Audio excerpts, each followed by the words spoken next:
morto. É verdade. Botou na cama do profeta. Foi lá que ela colocou.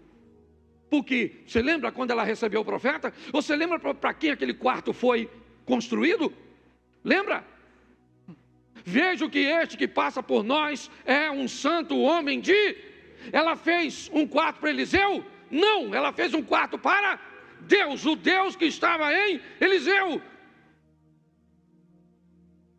Eu quero ler alguns textos com vocês e fazer uma aplicação pequena de cada um deles.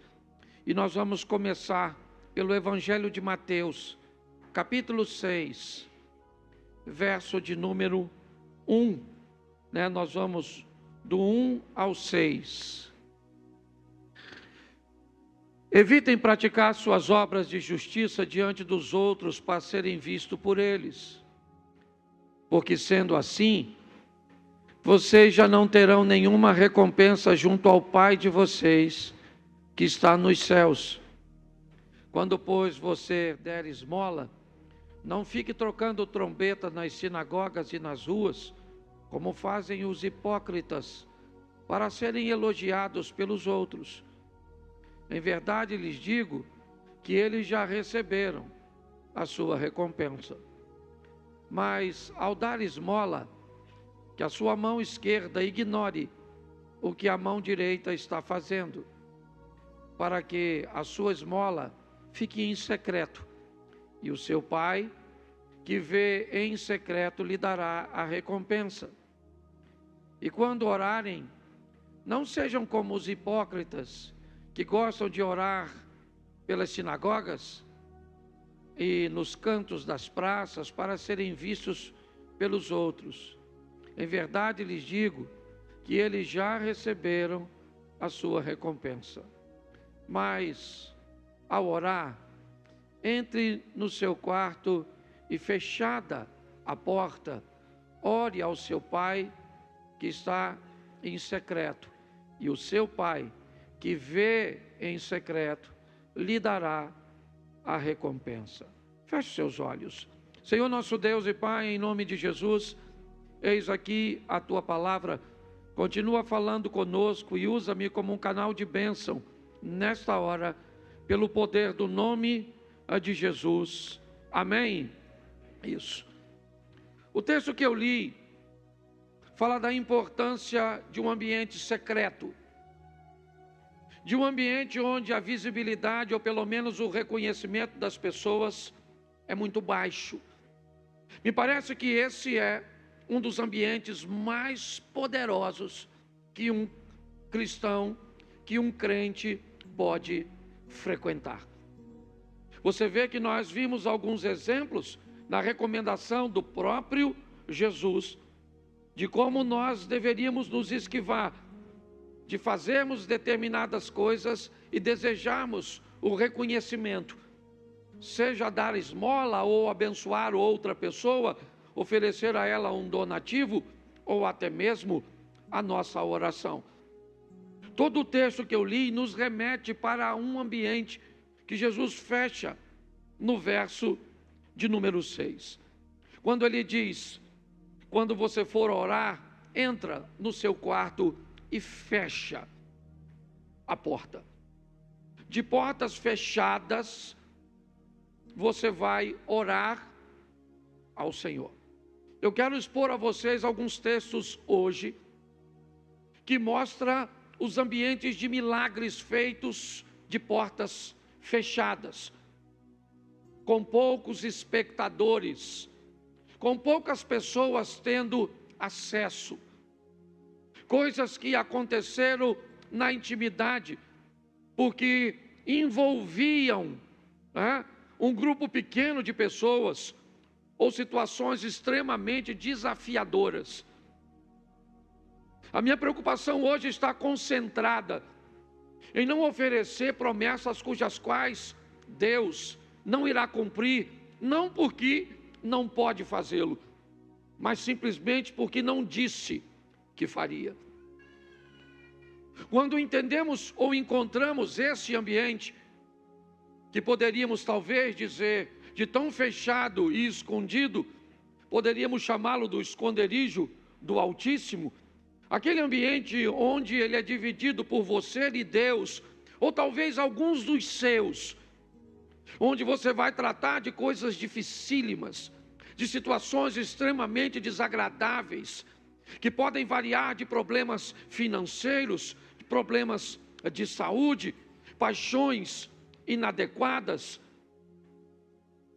Mas um ambiente frequentado por poucas pessoas, um ambiente restrito, restringir o acesso. A palavra porta aqui não necessariamente, né, deve ser vista como aquilo que nós reconhecemos hoje como porta. Mas aquilo que pode restringir o acesso, dizer quem é que vai participar ou não. É isso que eu quero que você observe, porque eu sei que muitos de vocês estão aqui há muito tempo, buscando coisas desafiadoras, certo? Difíceis, pelo menos é difícil para você.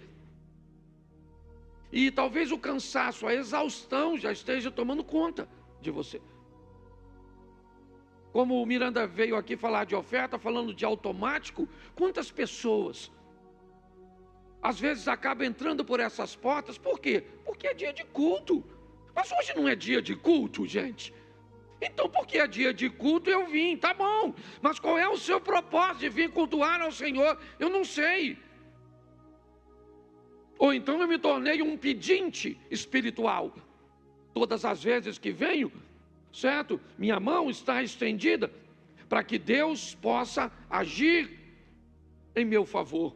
É muito mais do que isso.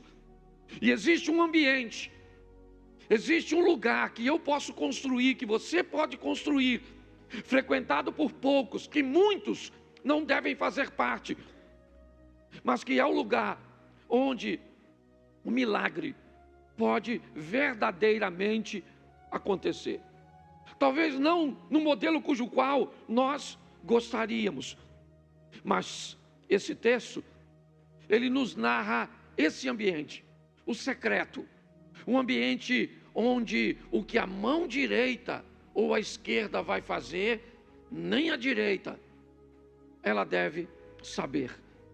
Onde as pessoas não precisam saber o que eu faço, que horas eu oro, como é que eu oro, porque todas as vezes, e eu não estou abolindo, certo? Eu não estou criticando o ambiente coletivo, não é isso, certo? A Bíblia fala da importância, certo? De nós orarmos, da comunhão, nós estamos no ano da unidade, mas aí eu me pergunto, que se nos fortalecermos nesse ambiente secreto, não teríamos mais poder no coletivo? Então preste atenção nesse texto agora, Gênesis 4:7, lá no início da Bíblia, um probleminha com a porta. Se fizer o que é certo, não é verdade que você será aceito? É Deus perguntando a Caim. Mas se não fizer o que é certo, eis que o pecado está à porta, à sua espera. O desejo dele será contra você, mas é necessário que você o domine. Novamente nós temos a palavra porta aqui. E agora numa conversa que Deus está tendo com Caim. O pecado jaz à porta. E você tem que ter cuidado, porque o desejo dele será contra você. Mas cabe a você dominá-lo, ou subjugar o poder do pecado. Ele vai tentar te vencer, te dominar, exercer vitória sobre você, envergonhar você, sua casa, sua família, com seu comportamento, filho, envergonhar seus pais, com seu comportamento, pais, envergonhar seus filhos, com seu comportamento, esposa, envergonhar seu marido, com seu comportamento, marido, envergonhar sua esposa, com seu comportamento, membro, envergonhar a igreja, com o comportamento da liderança, envergonhar os membros, porque Satanás está sempre buscando uma situação para nos envergonhar, para conseguir entrar por essa porta que nós precisamos, certo? Aprender a restringir o acesso. É assim que funciona. Então nós vamos olhar 4 ou 5 textos, dependendo aqui do tempo. Segundo livro dos Reis, 4:4. Preste atenção. Depois entre em casa, feche a porta atrás de você e de seus filhos. Preste atenção nesse texto. O que tem aqui? Um problema financeiro. Aqui tem um problema com dinheiro. É isso. Essa família está precisando de dinheiro para pagar uma dívida. É isso. O marido dessa mulher morreu, deixou uma dívida que ela não tem dinheiro para pagar. E então o credor chega na casa dela para pegar os seus 2 filhos como moeda. E essa mulher vai procurar o profeta, que representa a Deus. Vai desenvolver com ele um diálogo, e ele vai dar uma instrução a ela. Preste atenção. Você pegue a estrutura que eu estou lhe oferecendo, depois você pode ler. Vai para a sua casa, você e os envolvidos, você e seus 2 filhos, entra em casa, fecha a porta. Olha só, porque vocês precisam entender que o que vocês vão viver, o que vocês vão procurar, o que vocês vão experimentar tem a ver apenas com vocês. É isso. São recursos para livrar vocês. Então pegue todos os envolvidos e leve para esse ambiente de porta fechada. Por quê? Porque não interessa a mais ninguém. Você tem que aprender a restringir o acesso de pessoas que não deveria estar envolvida em coisas que são de responsabilidade suas. Hoje as pessoas se esquivam de responsabilidade. Eu estou vivendo isso por causa, estão me perseguindo no trabalho, é por causa da crise econômica, é por causa do que fez o Trump, é por causa do Bolsonaro, do Lula, da recessão, é por causa do pastor, é por causa do meu marido, é por causa da esposa, é por causa dos filhos, é por causa... As pessoas começam a colocar todo mundo num ambiente cujos qual eles não teriam que estar, porque se você está com uma crise, se o problema é com você ou com alguns dos seus, coloque isso para funcionar de forma correta. Deus disse através do profeta: pega você, seus 2 filhos, a estrutura que eu disse para você montar. Você já montou a estrutura? Já. Você já foi na casa do vizinho, você pediu, você obedeceu, seguiu as instruções que eu te dei? Já está tudo dentro de casa, está. O azeite, a botija que tem um pouquinho de azeite, está aí? Está. E agora, o que eu faço? Agora fecha a porta. Fecha a porta. Preste atenção, que lugar é aquele? Que lugar é a casa dessa mulher agora, Abner? É o lugar da obediência. O profeta não mandou a mulher orar a Deus para que o azeite multiplicasse. O que tinha dentro daquela casa era o poder da organização e da obediência. E pronto. O que ele disse? Pega o vaso que tem azeite, né, e joga no vaso vazio. Isso. E quem é que fazia isso? A mulher e seus 2 filhos. Quem é que fez o milagre acontecer? Os 3, certo? De porta fechada. Pare de trazer desculpas, vitimização, responsabilidade, que não existem. São apenas pontos de apoio que você busca para ancorar seu fracasso. Para parecer que não é seu, a culpa é da sua sogra. Para parecer que não é seu, a culpa é do vizinho. Para parecer que não é seu, a culpa é do outro. Sempre a culpa é de alguém. Pare com isso, feche a porta, tira dessa casa, tira deste ambiente todo mundo que não faz parte disso e se prepare para viver com Deus, responsabilidade e obediência, o sobrenatural. Posso ouvir um amém? Isso. Então nós precisamos entender o valor de uma porta fechada. Para entendermos, você precisa de recurso? Precisa. Pessoas podem te ajudar? Até podem, mas não querem ou não estão nem aí para o seu problema. Então tá bom. Nem todo mundo tem esse tipo de problema. Nós vamos olhar outros. Mas é importante você entender a responsabilidade que você tem e o poder da obediência. Obedecer, organização e obediência e responsabilidade. Tá bom. O que você tem em casa? Eu não tenho nada em casa. Calma. É isso que ela diz. Eu não tenho nada na minha casa. Calma. Você tem uma casa, você tem 2 filhos, você tem saúde, você tem uma série de coisas. Então pare de dizer que não tem nada. O que você tem? Busca. Eu tenho um pouco de azeite. Então tá bom, vamos fazer o milagre, ou começar o seu milagre a partir daquilo que você tem. Você pode crer nisso?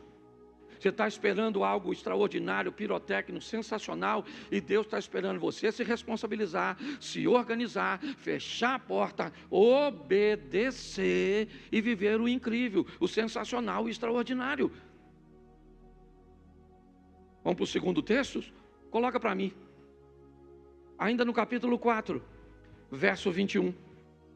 Ela subiu e o deitou sobre a cama do homem de Deus, fechou a porta e saiu. Preste atenção nesse texto. Está no mesmo capítulo do anterior. É a história de 2 mulheres, certo? A viúva e a sunamita, segundo livro dos Reis, capítulo 4. Essa é a história, e o problema aqui não é grana. A mulher aqui, ela é rica. Ela não tem problema no casamento, ela é bem casada.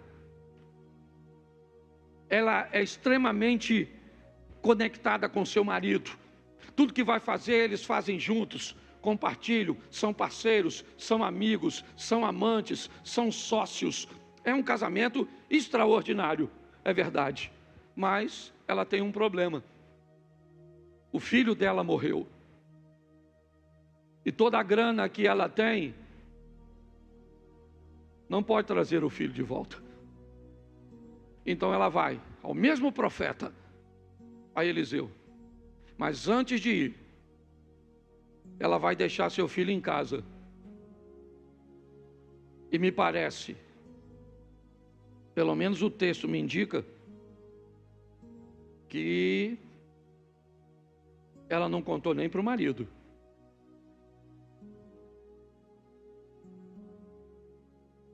Ela não contou para o marido, provavelmente porque o dia que Eliseu disse que ela ia ficar grávida, o marido não estava.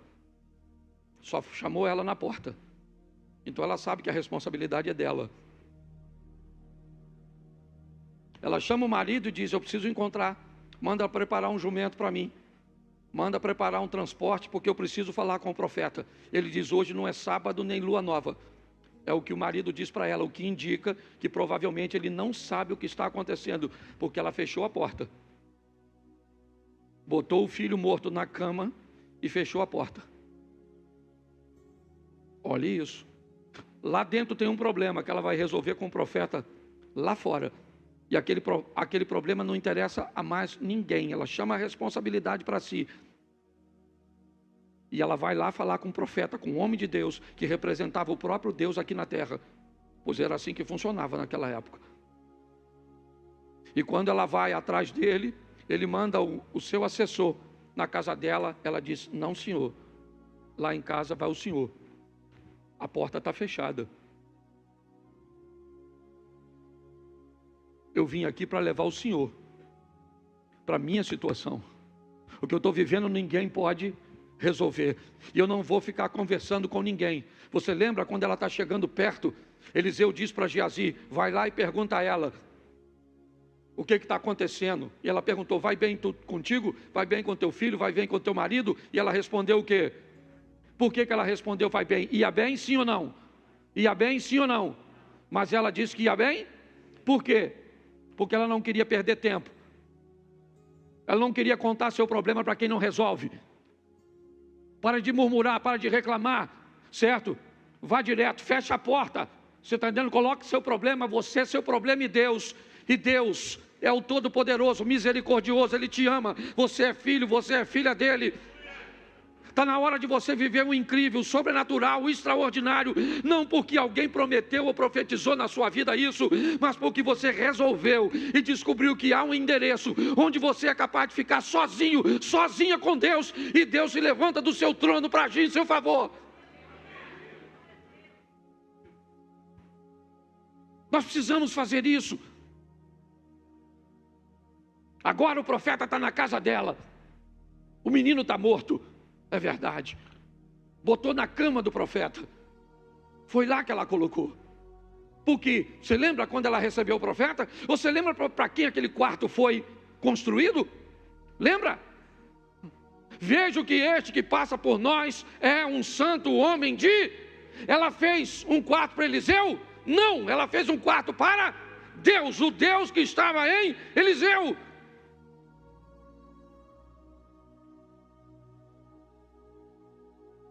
Está na hora de nós tomarmos posse daquilo que Deus nos concedeu. Uma intimidade. Um ambiente íntimo. Onde você pode sentir a presença de Deus, saber que Ele está ali. O Espírito Santo está te ouvindo, agindo, movendo nas coisas pequenas.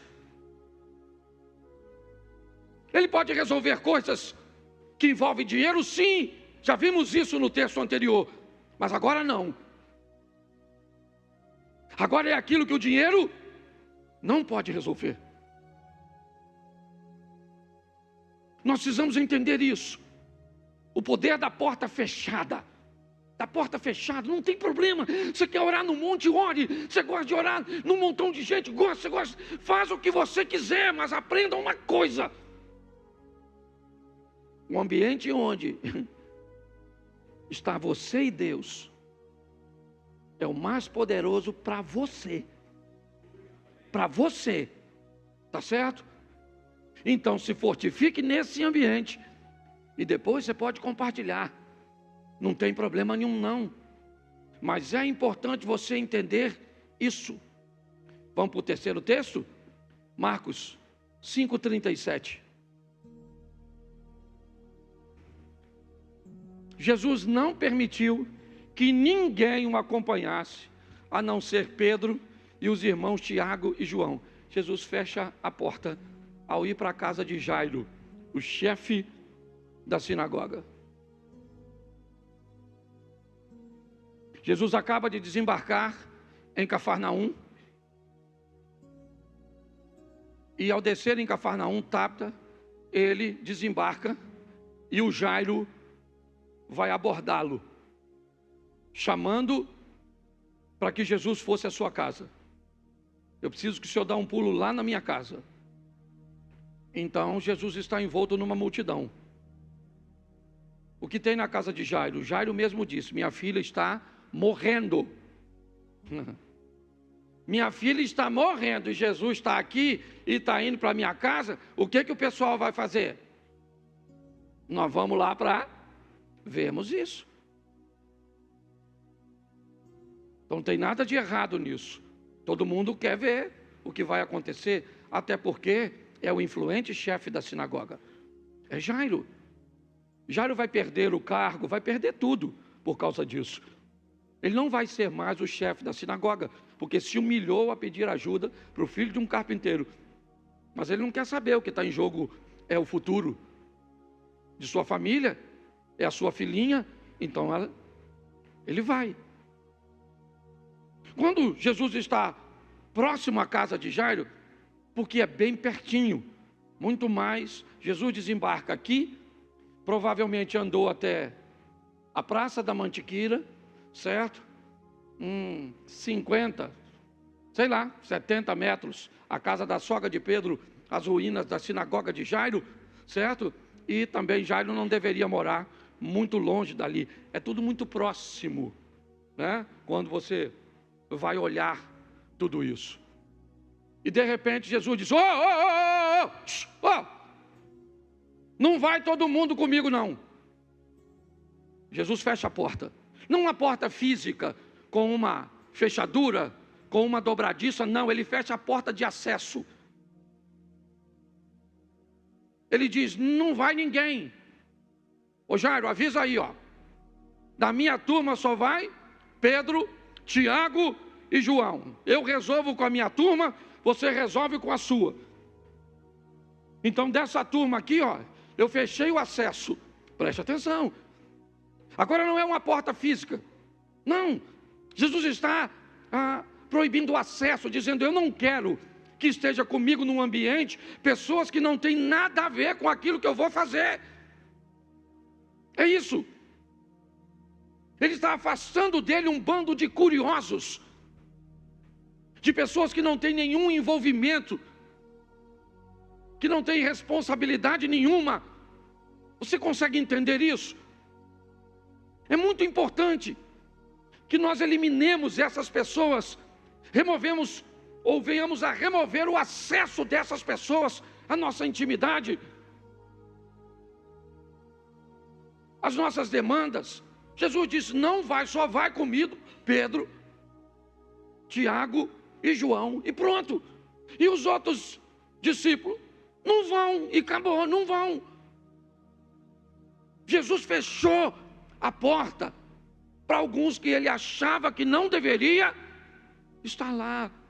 Tem gente demais frequentando sua vida, tem gente demais frequentando sua intimidade, tem gente demais participando de coisas da sua vida que não deveria participar. Isso está consumindo você, isso está atrapalhando, e pior, muitos não estão notando. Jesus vai para a casa de Jairo? Vai ressuscitar a filha de Jairo? Sim. Quando ele sai de lá, lembra? O Osias leu aqui: Talita cum, menina, levante. Vamos embora. Seu pai me chamou para vir aqui. Todos achavam que não dava mais tempo, porque quando ele me chamou, você estava enferma. E no caminho, antes de chegar aqui, você acabou morrendo. É importante você entender isso. O que você chama muitas vezes de amizade, o que você chama muitas vezes de parceria, o que você acredita ter ao seu lado como pessoas que somam, na verdade acabam consumindo, atrapalhando. Está na hora de você dar uma olhada, certo? E dizer: olha, até aqui. Não precisa dizer para a pessoa, você precisa dizer para você. É para você, você não precisa ofender ninguém. Ah, é, pastor, o senhor está falando bem. Ainda bem que eu vim aqui para Deus falar comigo nesse culto. Vou eliminar todo mundo, tirar do grupo. O que foi? Pastor Cláudio pregou, eliminando tudo. Não é isso que eu estou falando, não. Está dizendo? É você entender que está na hora. Tem gente demais fazendo parte disso. Feche o acesso dessas pessoas. Posso ouvir um amém? Isso. Vamos lá, mais um texto. João capítulo 2. Depois você lê em casa o restante. Lê para mim.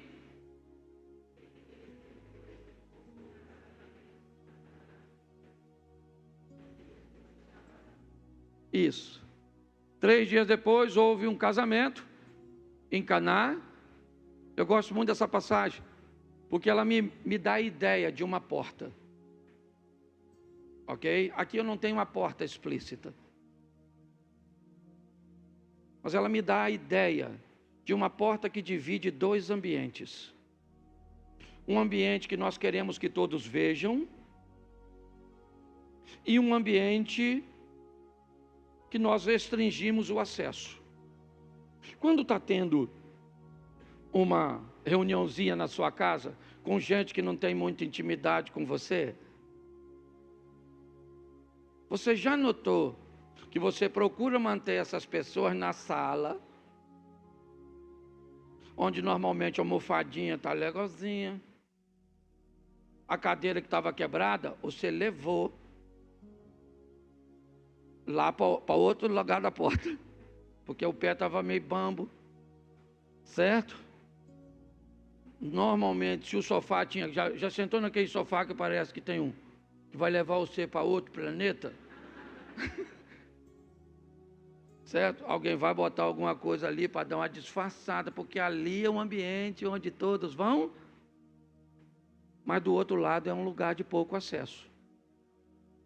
Eu gosto dessa passagem, porque tem alguém que me parece aqui, me permita aplicar desse jeito, que frequenta os dois ambientes. Maria é alguém que atravessa a porta e pode ir lá ver onde está a bagunça, certo? As garrafas PET vazias, o saco de lixo, as louças, mas ela também vem aqui fora, onde as coisas estão acontecendo. Aquela porta estava fechada para muita gente, e deve ficar, mas não estava para Maria. Maria era alguém que podia ir lá e vir aqui. Por quê? Porque ela era alguém que estava comprometido com o todo. Maria vem aqui, olha, as coisas estão acontecendo, mas vai lá e diz: esse vinho não é suficiente para ir até o final. Então, o problema é de quem está celebrando a festa. Não. Eu gosto desse texto porque ele me expõe a uma divisão de um ambiente onde eu preciso escolher e ter pessoas que possam ir e voltar, mas que possam me dizer, porque preste atenção, qual é o problema que nós enfrentamos hoje nesses ambientes? Vou te dar um exemplo. O Abner fez algo de errado, as pessoas falam comigo. O Sidney fez algo de errado, as pessoas falam comigo. O Isley fez algo de errado, as pessoas falam comigo. Certo? Se eu faço algo de errado, as pessoas falam com o Abner.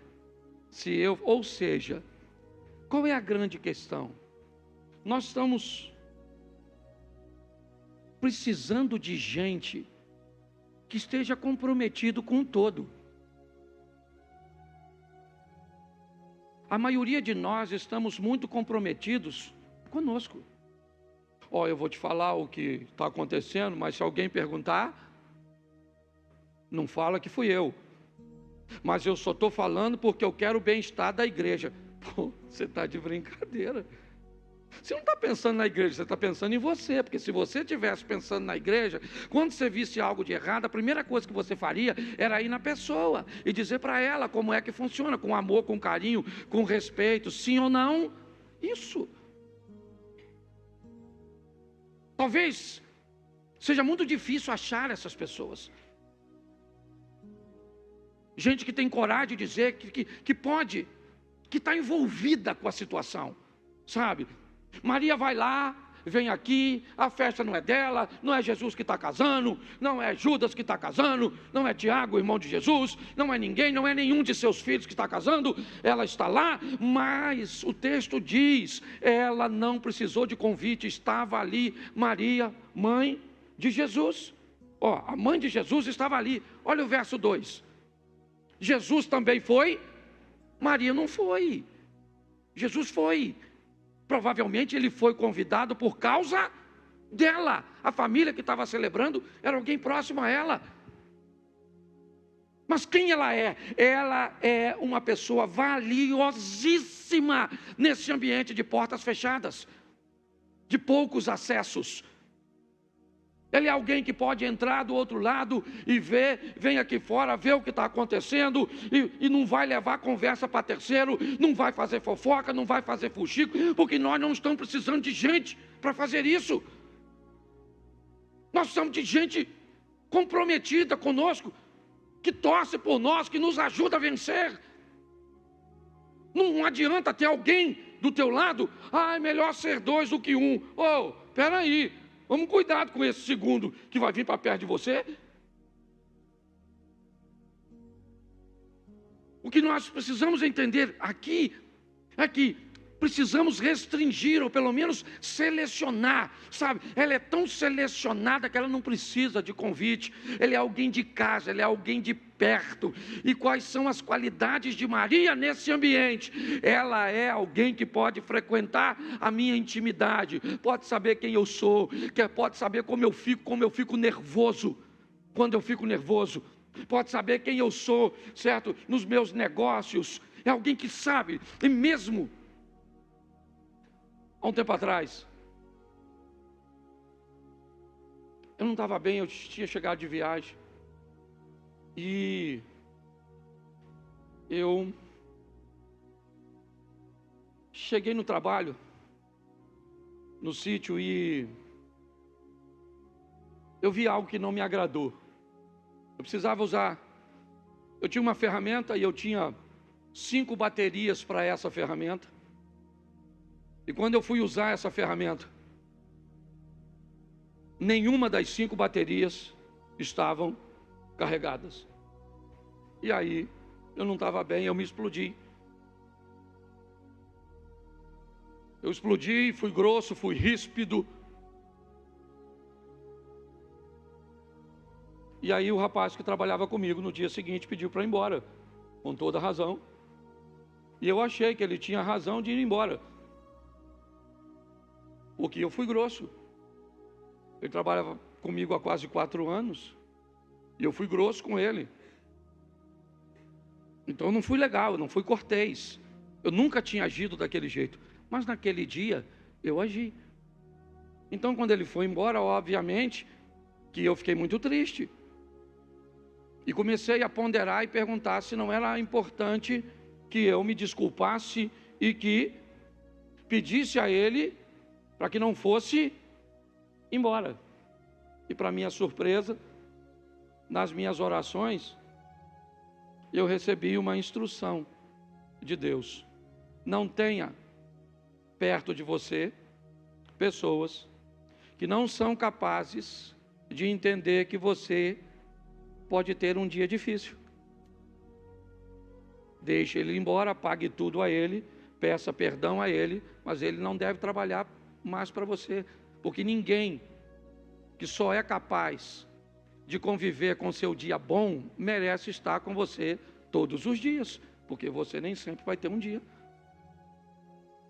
E eu fiz dessa forma, paguei tudo, certo? Nunca toquei nesse assunto, estou contando isso hoje aqui, mas nunca, não estou usando o nome, certo? Mas ele não soube lidar com o meu dia ruim. Então não pôde, ele teve acesso a uma intimidade minha que ele não conhecia, a uma pessoa que ele não estava, e isso pode acontecer.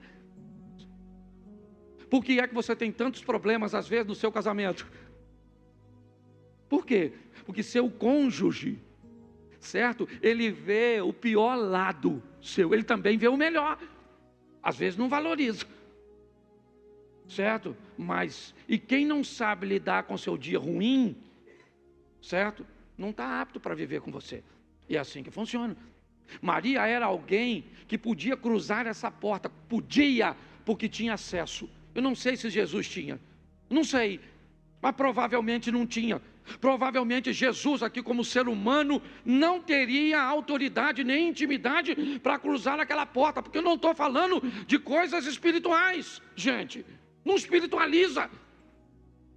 Você tem que ser capaz de selecionar suas amizades, suas sociedades, quem vai estar perto de você, de seu casamento, de seus filhos. Você precisa saber o que é que está entrando na sua casa, certo? Por televisão, por dispositivos. É assim que funciona. Então feche a porta, porque esse ambiente de porta fechada, esse ambiente recluso, restrito, ele determina o sucesso. Maria foi lá dentro e viu, não tem vinho. Então ela foi lá fora e disse para Jesus: eles não têm mais vinho. Pronto, cumpriu a missão dela. Mostrou o que estava acontecendo e pronto.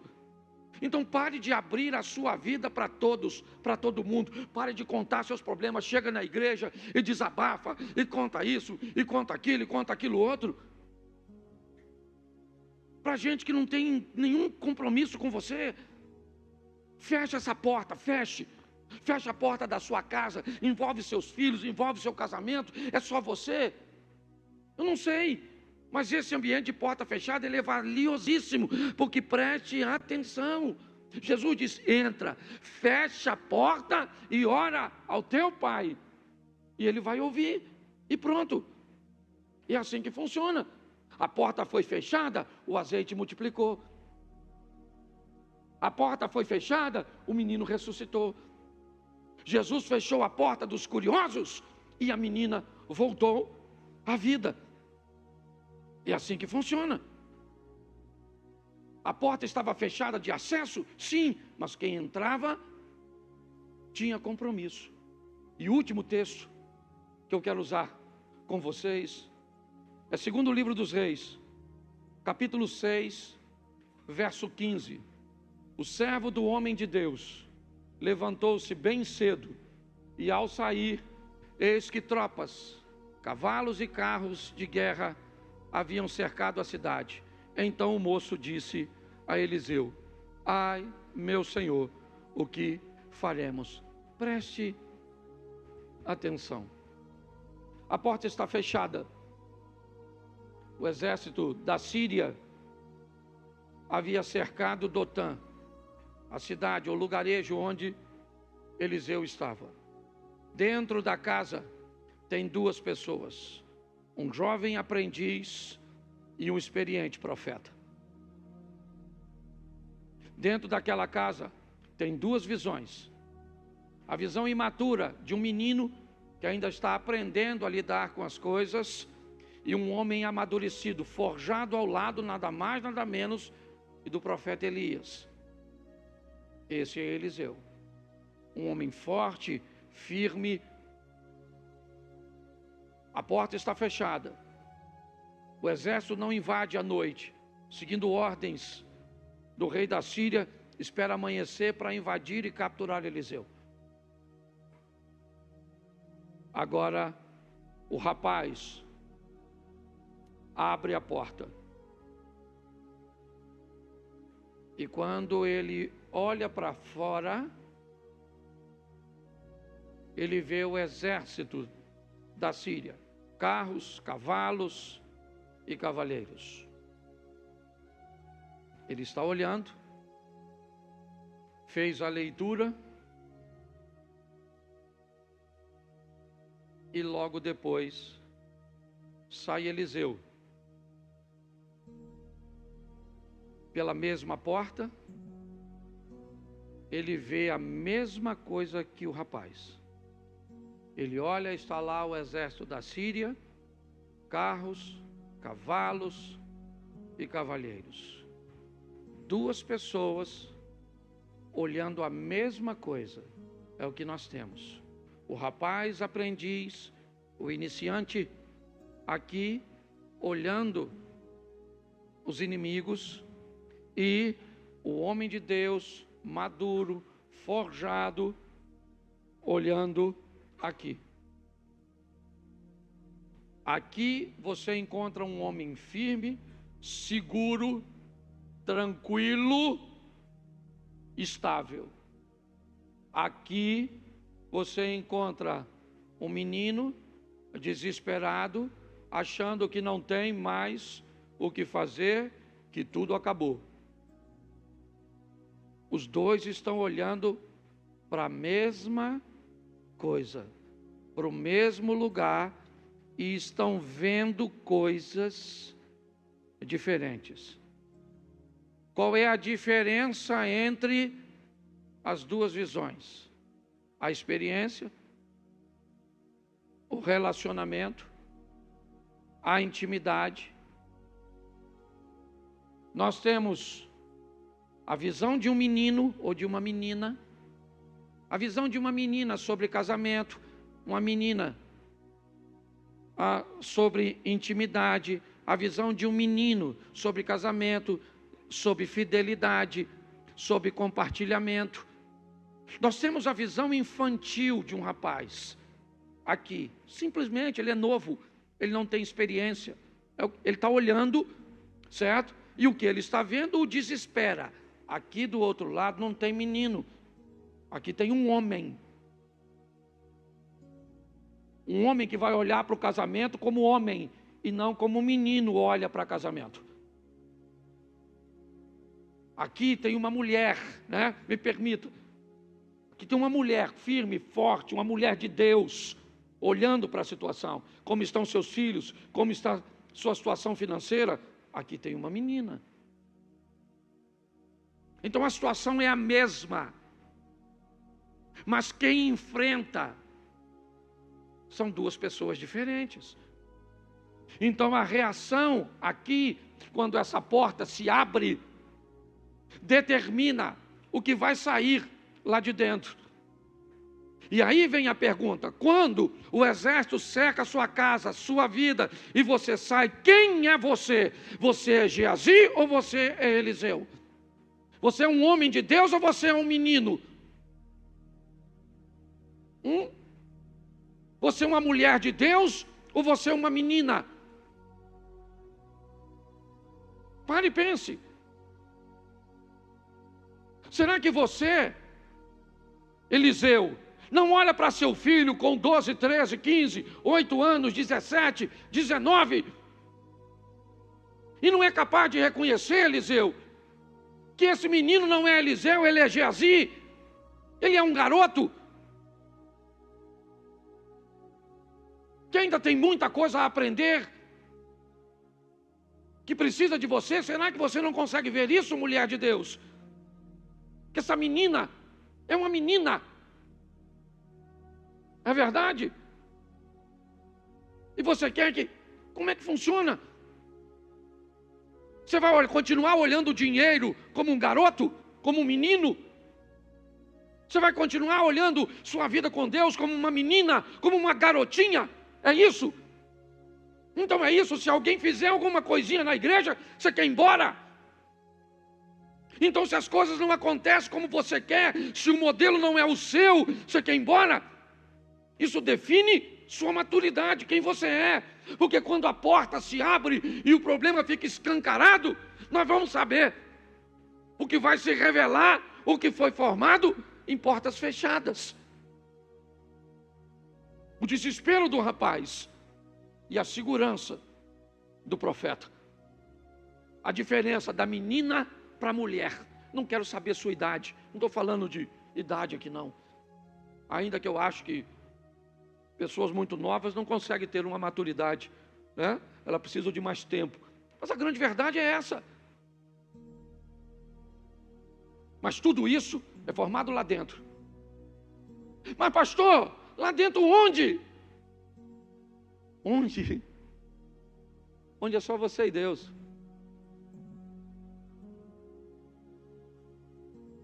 É só você e Deus. É o lugar fechado entre você e Deus. Entra, lembra o texto de Mateus? Entra, fecha a porta. Você e Deus. Vai construir entre você e Deus uma estrutura. Ah, você gosta de mostrar em grupo? Ah, é legal. Eu também gosto. Não estou criticando não. Eu acho maneiro. Né? Mas Jesus disse bem claro, lembra? Quando ele chega para expulsar o demônio de um menino lunático. E ele repreende o demônio e vai embora para casa. E quando ele chega em casa, os discípulos perguntam o quê? Por que é que o Senhor pôde expulsar e nós não podemos expulsar se nós usamos o método que o Senhor nos ensinou? Jesus disse, isso é fácil de dizer. É porque esse demônio que estava nele aqui não sai por aquilo que você está fazendo agora, faz por aquilo que você fez ontem. Você consegue entender isso? Então está na hora de uma igreja que entra no seu quarto, que dobra seus joelhos, que conversa com Deus na intimidade, E que tudo isso, fica tranquilo, o que você vai fazer lá na sua intimidade, inevitavelmente vai reverberar na luz, porque aquilo que é feito lá, a Bíblia diz que ninguém pega uma lâmpada e coloca embaixo da cama. Mas hoje as pessoas, ou muitas delas, não tem nenhuma, e pior, utilizam as suas preparações e os seus modelos para determinar a espiritualidade dos outros. Não, porque eu oro desse jeito, porque eu vou para tal lugar, porque eu faço isso. Pô, irmão, você vai impressionar menino, o homem de Deus não fica impressionado por suas histórias de oração. Gente madura não se impressiona pelo que você diz, se impressiona pelo que você vive, pelo que você faz, pelo que Deus está fazendo na sua vida. É assim que funciona. Então nós precisamos, por quê? Porque eu sei que tem gente que já está cansada. Eu estou aqui há 11 anos, vamos fazer 12 agora. Eu já estou acompanhando gente há um tempão. E eu vejo como as pessoas, e são gente boa, vão morar no céu, brother, mas vão sofrer pra caramba aqui. Então os dois estão olhando para o mesmo lugar. E o garoto se sente, por que ele está desesperado? Porque na ótica dele ele está sozinho. Ah, meu Senhor, o que faremos? O homem de Deus está lá, com cara de paisagem. E o garoto desesperado, com medo, sim ou não? Porque ele é um menino. Menino. Sabe o que é pior do que ser um menino? Não saber que é.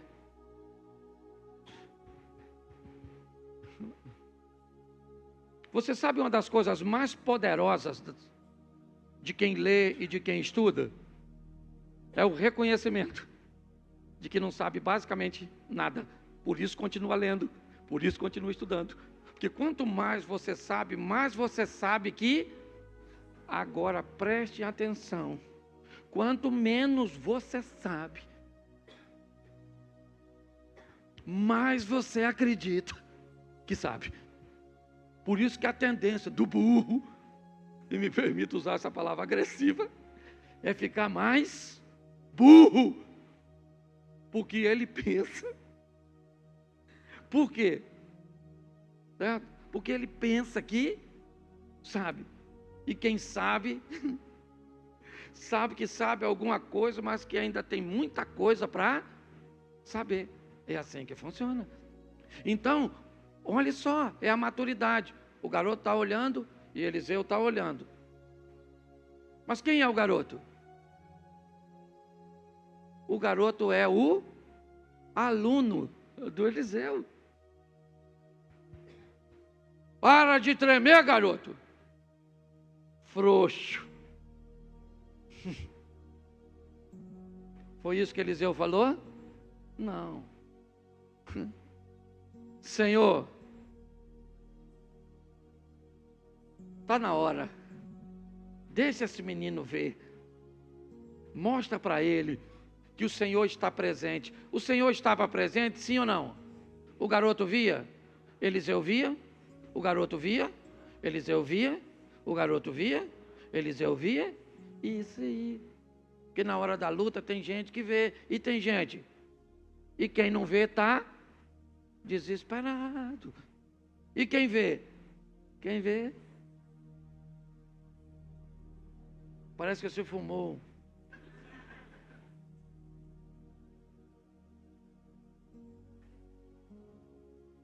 Está tudo jóia. Deus está no controle. Mas vai dar ruim. Vai.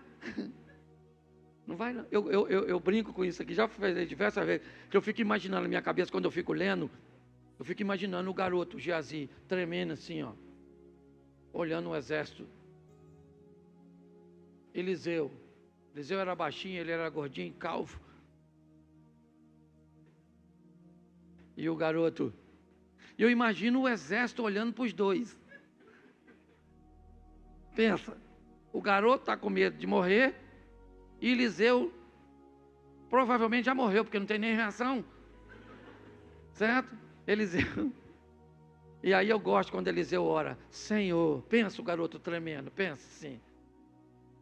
E Eliseu fala, Senhor, abra os olhos deste moço para que ele veja o quê?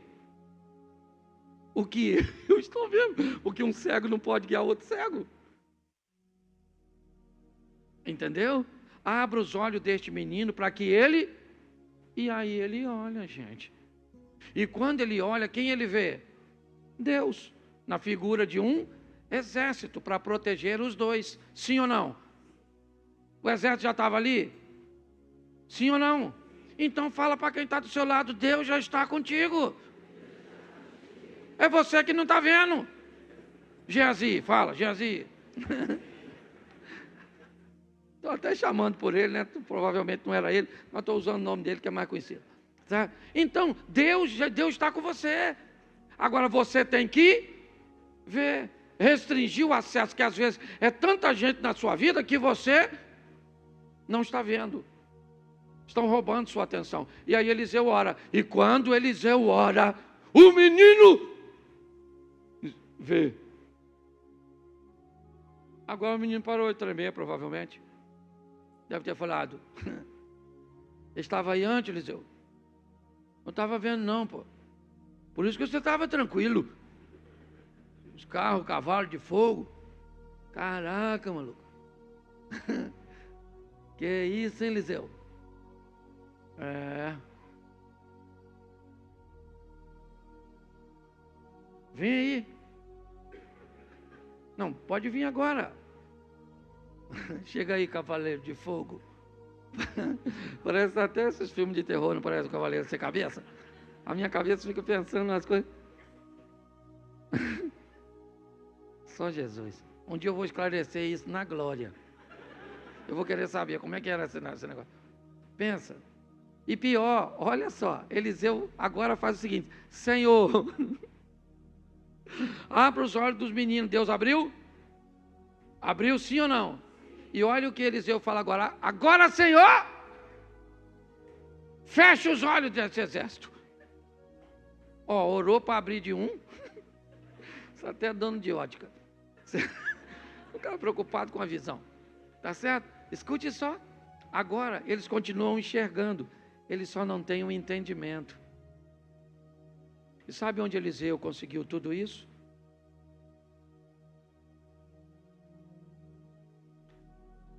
Vê a trajetória desse cara.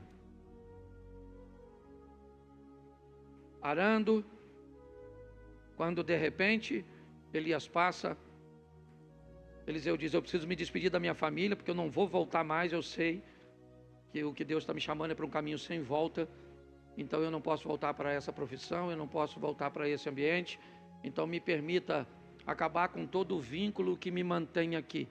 Eu mato os bois, pego o aparelho, faço uma fogueira, dou uma festa, digo para meus pais, meus amigos, digo para mim mesmo, digo para o mundo espiritual que para onde eu estou indo não tem volta.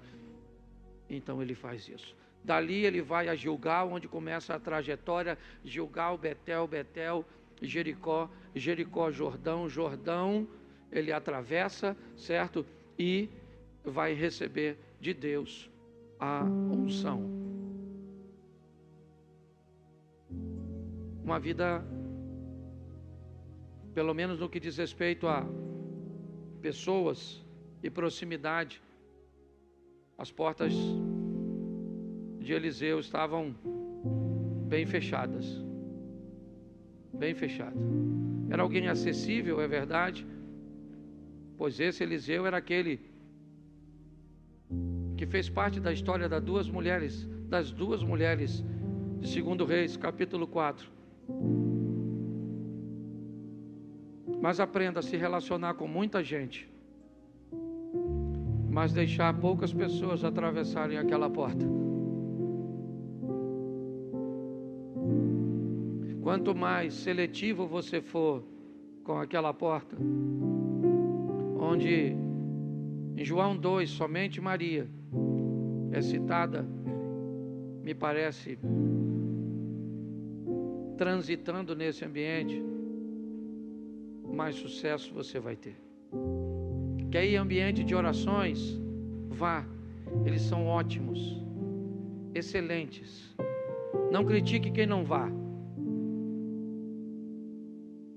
Não gosta de ir, não é o seu modelo. Não critique quem vá.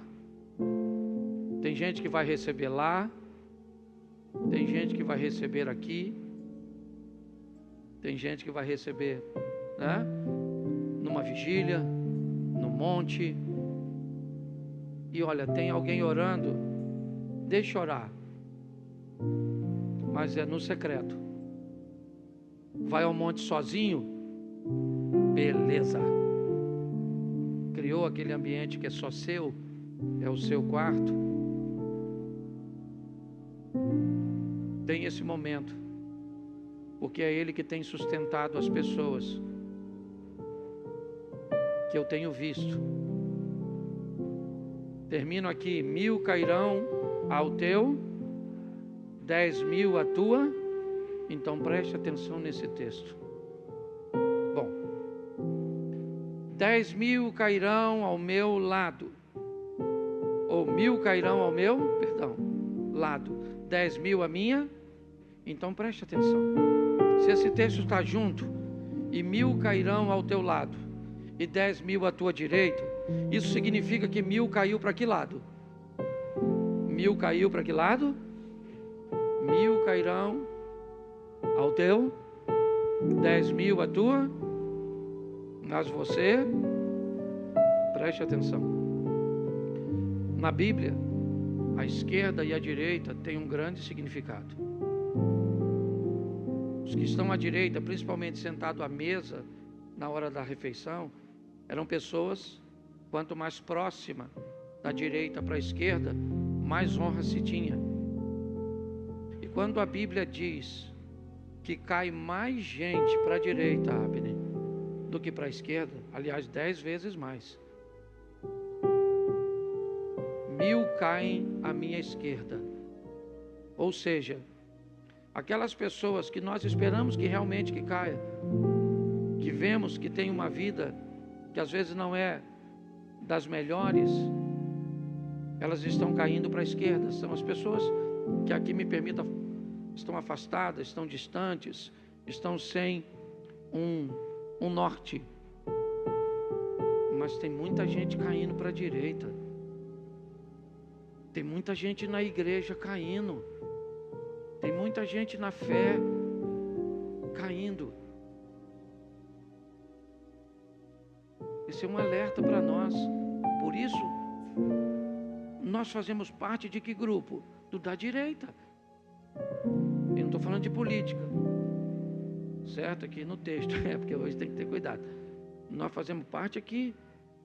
E aí o texto diz que tem 1000 caindo aqui para cá, com pecado, com prostituição, com uma série de coisas. Mas tem muita gente caindo para cá, gente, para a direita. Mas a promessa é de que nós não seremos. Mantenha a porta fechada.